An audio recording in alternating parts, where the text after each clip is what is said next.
নিজের ভালোবাসা, নিজের অনুভূতি সেগুলো আপনি নিজেও ডিজার্ভ করেন। কাউকে দিবেন ঠিক আছে, তবে এতটা নয় যে নিজেই ফাঁকা হয়ে যাবেন। সময় হলে দেখবেন আপনি যাদের জন্য সব কিছু করলেন তারাই আপনাকে ভুলে গেছে। তাই ভালোবাসুন, যত্ন নিন, স্যাক্রিফাইস করুন, তবে নিজের অস্তিত্ব বিসর্জন দিয়ে নয়। জীবনটা আপনারও, সেটা জেনেই বাঁচুন। হ্যালো এভরিওয়ান, আসসালামু আলাইকুম। কেমন আছেন সবাই? বাংলাদেশি ব্লগার লিপি চ্যানেল থেকে আমি লিপি আমার লাইফের নতুন আরেকটি লাইফস্টাইল ব্লগ নিয়ে আপনাদের মাঝে হাজির হয়ে গেলাম। আশা করছি যে যেখান থেকে আমার আজকের ভিডিওটি দেখছেন সবাই সুস্থ আছেন, ভালো আছেন এবং নিরাপদে আছেন। আলহামদুলিল্লাহ, আল্লাহর রহমতে আমিও আমার পরিবারের সবাইকে নিয়ে ভালো আছি। সকালবেলা ঘুম থেকে উঠেই দেখি যে কারেন্ট নেই। কারেন্ট যে কখন চলে গিয়েছে সেটা টেরও পাইনি। যেহেতু বাইরে বৃষ্টি হচ্ছে কদিন পর্যন্ত, সেই কারণে কিন্তু গরমটা একটু হলেও কম। তো আমি সকালে নাস্তার জন্য আলু কেটে নিচ্ছি। আর আমার রান্নাঘরটা যেহেতু খুবই অন্ধকার, তাই রান্নাঘরে বসে আলু কাটা সম্ভব হচ্ছিল না। এই কারণে আমি বারান্দায় চলে এসেছি। আর আগেই আমি আটাটা সিদ্ধ করে রেখে এসেছি। আজকের নাস্তায় রুটি আর আলু ভাজি। আর আটাটা সিদ্ধ করার পরে যেহেতু একটু সময় লাগে ঠান্ডা হতে, সেই কারণে আগেই সিদ্ধ করে নিয়েছি। আর আলু কুচি করতে করতে কিন্তু আটাটা ঠান্ডা হয়েও গিয়েছে। এখন আমি আলু ভাজিটা বসিয়ে দিয়ে তারপরে রুটিগুলো বানিয়ে নিব।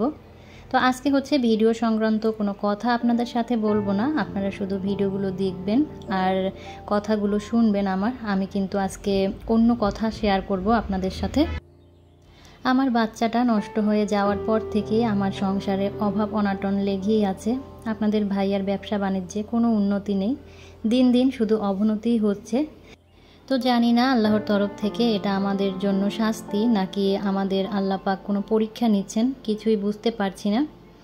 আমার বাচ্চা নষ্ট হয়ে যাওয়ার পর থেকে এই রকমের আমাদের সাথে। আসলে অভাব অনাটন লেগেই আছে, কোনো কিছুতেই কিছু হচ্ছে না। আর আমার স্বামী যেহেতু আমার সংসারে একমাত্র উপার্জনকারী, আর আমার স্বামীর কিন্তু দুটো সংসার চালাতে হয়। গ্রামে কিন্তু তার মা আছে, সেই সংসারটাও কিন্তু তার চালাতে হয়। তার বাবার কিন্তু জমি জামা আছে, তারপরেও কিন্তু তার মাকে তাকেই চালাতে হয়। এরপরে এখানে আমি, আমার বাচ্চা, এদেরকেও তো তারই দেখতে হয়। তো সেই উপার্জনকারী যখন ভেঙে পড়ে তখন কিন্তু সংসারটা একটু অন্য রকমের হয়ে যায়। তো আমার হাজব্যান্ড মাঝে মাঝে অনেক ভেঙে পড়ে, তো ওকে শুধু আমি সান্ত্বনাই দিয়ে যাই। সান্ত্বনা দেওয়া ছাড়া তো আমার কাছে আর কিছুই নেই। তো যারা আমার পুরনো ভিউয়ার্স আছেন তারা তো জানেন আমার দ্বিতীয় বাচ্চাটা মিসক্যারেজ হয়ে গিয়েছে মাত্র 10 দিনের মাথায়। 2024 সালের নভেম্বর মাসে একটা সমস্যার কারণে আমি ডক্টরের কাছে গিয়েছিলাম। তো সেখানে যাওয়ার সাথে সাথেই ডক্টর আমাকে প্রেগন্যান্সি টেস্ট করায়। আর প্রেগন্যান্সি টেস্ট করায় সেখানে রিপোর্টটা পজিটিভ আসে। তো সেটা শুনে আমরা তো দুজনে অনেক বেশি খুশি হয়ে গিয়েছিলাম। আমার চেয়েও আমার হাজব্যান্ড বেশিই খুশি হয়েছিল, কারণ সে চাচ্ছিল দ্বিতীয় বাচ্চা। আমার মেয়ের যখন 3 বছর বয়স, সে তখন থেকেই চাচ্ছে যে আমাদের আরেকটা বাচ্চা হোক। আমি তখন চাকরি করতাম, তো সেই কারণে সাহস করি নাই। আর আমার বাচ্চাটাকে কিন্তু আমি পালি নাই, আমার বাচ্চাটাই পেলে দিয়েছে অন্য মানুষে। বাচ্চা কিভাবে পালতে হয় আমি ঠিক মতো জানিও না, তো সেই কারণেও সাহস করতাম না, সাহস করি নাই। তো এরপরে ডাক্তারের কাছ থেকে যখন এরকম একটা খুশির সংবাদ পেলাম তখন সব ভয় দূর হয়ে গিয়েছিল। আর খুশিতে আমরা দুজনেই অনেক আত্মহারা হয়ে গিয়েছিলাম আর কি। তো আমাদের দুর্ভাগ্য, আমরা তাকে এই পৃথিবীর আলো দেখাতে পারি নাই, আমাদের কাছে সে আসে নাই। আমি ডক্টর দেখিয়ে আসার ঠিক 10 দিনের মাথায় আমার মিসক্যারেজ হয়ে যায়। তো আমার অবস্থা এতটাই খারাপ হয়ে গিয়েছিল, ডাক্তার বলে দিয়েছিল যে আমি বাঁচবো না। যেদিন আমার মিসক্যারেজ হয় ওদিনকে আমাকে মাতোয়াইল হসপিটালে ভর্তি করা হয়। আমার অবস্থা এতটাই ভয়াবহ হয়েছিল যে ওরা দেখেই বলেছিল যে আপনাদের রুগী বাঁচবে না, এখানে রেখে কোনো লাভ নাই। তো ওরা আমার নামটা ওখান থেকে কেটে দেয় আর বলছিল যে আপনারা ঢাকা মেডিকেলে গিয়ে ট্রাই করে দেখতে পারেন। তো এরপরে আমাকে ঢাকা মেডিকেলে নিয়ে যাওয়া হয়। ঢাকা মেডিকেলে নেওয়ার পরও ডক্টররা একই কথা বলে যে আপনারা তো রুগীটাকে নিয়ে আসছেন, তবে একদম মেরে নিয়ে আসছেন, ওনার হাতে তো একদমই সময় নেই। তো 1 ঘন্টা ডাক্তার সময় দিয়েছিল, বলেছিল 1 ঘন্টার মধ্যে যদি আপনারা ব্লাড জোগাড় করতে পারেন তাহলে রুগীকে বাঁচানো যাবে, আর তা না হলে উনি মারা যাবে, আর না হয় উনি কোমায় চলে যাবে। তো আলহামদুলিল্লাহ আমাদের সাথে কিন্তু ডোনার ছিল, তো ডোনার দিয়ে ব্লাড নেয়নি, কারণ ডোনার দিয়ে যে ব্লাড নিবে সেটা অনেক সময় সাপেক্ষ ব্যাপার, কারণ অনেক প্রসেসিং আছে, তো সেই কারণে ওরা আর কি ব্লাড কিনে নিয়ে আসতে বলে। তো আলহামদুলিল্লাহ আমার হাজব্যান্ড এবং আমার দুলাভাই ব্লাড ঠিক 1 ঘন্টার মধ্যেই জোগাড় করে নিয়ে আসে, আর আমি সে যাত্রায় কিন্তু বেঁচে যাই, ওখান থেকে বেঁচেই ফিরি। তো এই নিয়ে কিন্তু আমার একটা ভিডিও আছে বিস্তারিত, কিভাবে কি হয়েছিল ডিটেলসে আজকে আর কিছুই বলবো না, যেহেতু এই বিষয়ে একটা ভিডিও আছে, আর যারা আমার পুরনো ভিউয়ার্স আছে তারা সব কিছুই জানে। তো সেই থেকেই আমাদের সংসারে কেমন জানি একটা অভাব অনটন লেগে আছে। আমার হাজব্যান্ডের ব্যবসা বাণিজ্যে কোনো উন্নতি নেই, কিছুতেই সে কিছু করতে পারছে না, সে প্রতিদিনই দোকানে যাচ্ছে ফিরে আসতেছে। তো 6 মাস হয়ে গিয়েছে, এখন কিন্তু একদমই তাকে হতাশায় ঘিরে ধরেছে। সে প্রতি মাসেই বলে হয়তোবা সামনের মাসে ঠিক হয়ে যাবে, এর পরের মাসে বলে হয়তোবা ঠিক হয়ে যাবে, কিন্তু কোনো কিছুই ঠিক হওয়ার কোনো লক্ষণ নাই। আমার বাচ্চা যখন মিসক্যারেজ হয় তখন সবাই এসে আমাকে সান্ত্বনা দিয়ে বলেছিল যে মন খারাপ করবেন না, আল্লাহ পাক হয়তো আপনার জন্য ভালো কিছু রেখেছেন, সেজন্যই এমনটা হয়েছে। তো আমিও কিন্তু সেই অপেক্ষাতেই ছিলাম, বা এখনও আছি, যে আমার জন্য আল্লাহ পাক ভালো কিছু রেখেছে, সেজন্যই হচ্ছে এরকমের ঘটনা ঘটেছে।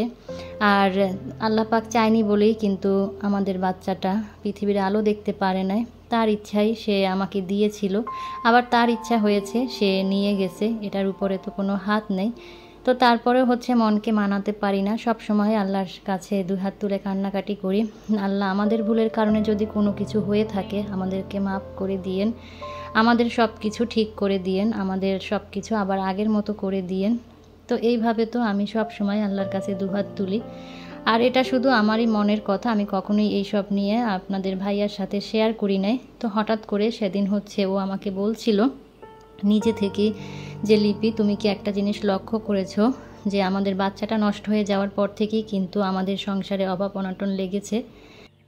তো ও আমাকে বলছিল যে লিপি আমি তো সব সময় আল্লাহর কাছে ক্ষমা চাচ্ছি যে আমার ভুলের কারণে বাচ্চাটা নষ্ট হলো কি না, আর সেই কারণে আল্লাহকে আমাকে এই শাস্তি দিচ্ছে।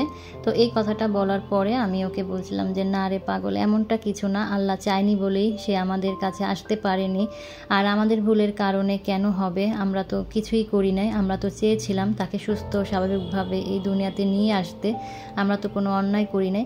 তো ওকে সান্ত্বনা দিচ্ছিলাম, ওকে সান্ত্বনা দেয়া ছাড়া তো আমার আর কিছুই করার নেই। তো ওকেও যদি আমি উল্টো কথা বলি বা ওর সাথে আমি সায় মিলাই যে হ্যাঁ আমাদের কারণেই হয়েছে, এই কারণেই হয়তো আল্লাহ আমাদের শাস্তি দিচ্ছে, তো তাহলে তো ও আরও বেশি ভেঙে পড়বে। তো জানি না আমাদের কোনো ভুল ছিল কি না, আমরা অজান্তে কোনো ভুল করেছি কি না, যার শাস্তি স্বরূপ আল্লাহ আমাদেরকে এরকমের শাস্তি দিচ্ছে, বা এমনও হতে পারে যে আল্লাহ আমাদের পরীক্ষা নিচ্ছে, আল্লাহ আমাদের জন্য ভালো কিছু রেখেছে, সেজন্যই আল্লাহ আমাদেরকে একটু পরীক্ষা করছে। তো আমি তো সেই বিশ্বাসেই আছি, আর আমি জানি আল্লাহ আমাকে অবশ্যই ভালো কিছু দান করবেন। আমার হাজব্যান্ডের ব্যবসা বাণিজ্যের অবস্থা এতটাই খারাপ যে মাস শেষে যখন সে হিসাব করে তখন দেখা যায় যে ঘর ভাড়া আর আমার বাচ্চার খরচটা টেনে টুনে উঠে আসে, তো সেটা দিয়েই চলি। আর মাসের প্রথম একটা সপ্তাহ কিন্তু আমার খুবই কষ্টে দিন কাটে, কারণ আগে কিন্তু আমি প্রতি মাসের 1 তারিখে পুরো মাসের বাজারটা করে নিতাম, কিন্তু এখন কিন্তু আর সেটা করতে পারি না, আর মাসের প্রথম সপ্তাহটা খুবই কষ্টে কাটে।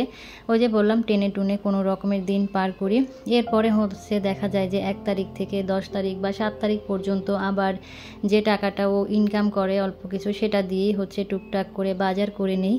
তো যাই হোক সব কিছুর জন্য তারপরও বলবো আলহামদুলিল্লাহ ভালো আছি। তো ভিডিওর এই পর্যায়ে এসে বরাবরের মতো ছোট্ট সেই রিকোয়েস্ট আপনাদের করে নিচ্ছি, যারা আজকেই প্রথম আমার ভিডিও দেখছেন বা আগে থেকেই দেখছেন কিন্তু কোনো কারণে হয়তো আমার চ্যানেলটি এখনও সাবস্ক্রাইব করেননি, আজকের ভিডিওর কথা এবং কাজ কোথাও কোনো অংশ যদি আপনাদের এতটুকু ভালো লেগে যায় তাহলে চাইলে আমার চ্যানেলটি সাবস্ক্রাইব করে অল অপশনটি অন করে আমার সাথেই থেকে যেতে পারেন। ভিডিও দেখার পরে অবশ্যই ভিডিওতে মনে করে একটা লাইক দিবেন, বা ভিডিও দেখা শুরুতেই লাইকটা দিয়ে নেবেন। আর ভিডিও দেখার পরে ভিডিও কেমন লাগলো সেই বিষয়ে মতামত জানাতে পারেন কমেন্টস করে, কমেন্ট বক্সের মাধ্যমে। যারা অলরেডি এই কাজটি করে ফেলেছেন, আমার সাথে আছেন, পাশে আছেন, ভালো মন্দ কমেন্টস করছেন, তাদের প্রতি রইল অন্তরের অন্তঃস্থল থেকে দোয়া ও ভালোবাসা। আজকে কিন্তু ভিডিও সংক্রান্ত কোনো কথাই বলিনি, আপনারা শুধু ভিডিও দেখেছেন। তো যাই হোক সব শেষে আমি হচ্ছে এখন বারান্দাটা একেবারে পানি ঢেলে পরিষ্কার করে নিচ্ছি। আর একটা না, যেহেতু অনেক দিন বৃষ্টি হয়েছে, বারান্দার অবস্থা খুবই খারাপ। প্রতিদিনই মুছেছি, তো তারপরও বৃষ্টি এসে আনাচে কানাচে কিন্তু ময়লা জমে আছে। আর যেহেতু বাড়ি চলে যাব, তো ভাবলাম যে বারান্দাটা একটু ভালোভাবে পরিষ্কার করে নেই, পানি ঢেলে ধুয়ে তারপরে এটাকে আমি খুব সুন্দরভাবে কাপড় দিয়ে মুছে নিব। আর আজকে একটু রোদ উঠেছিল, তাই ওয়াশিং মেশিনে অনেকগুলো কাপড় দিয়েছিলাম, কিন্তু কাপড়গুলো কিন্তু ভালো মতো শুকাতে পারিনি। কিছুক্ষণ পরে আবার বৃষ্টি নেমে গিয়েছিল। আর এই কাপড় শুকানোর ভয়ে কিন্তু আমার অনেকগুলো কাপড় জমে গিয়েছিল, যেহেতু বৃষ্টি হচ্ছিল, তাই আর ভয়ে কাপড় ধুই নাই। তো যাই হোক, আজ এই পর্যন্ত। সবাই সুস্থ থাকবেন, ভালো থাকবেন। আল্লাহ হাফেজ। আসসালামু আলাইকুম।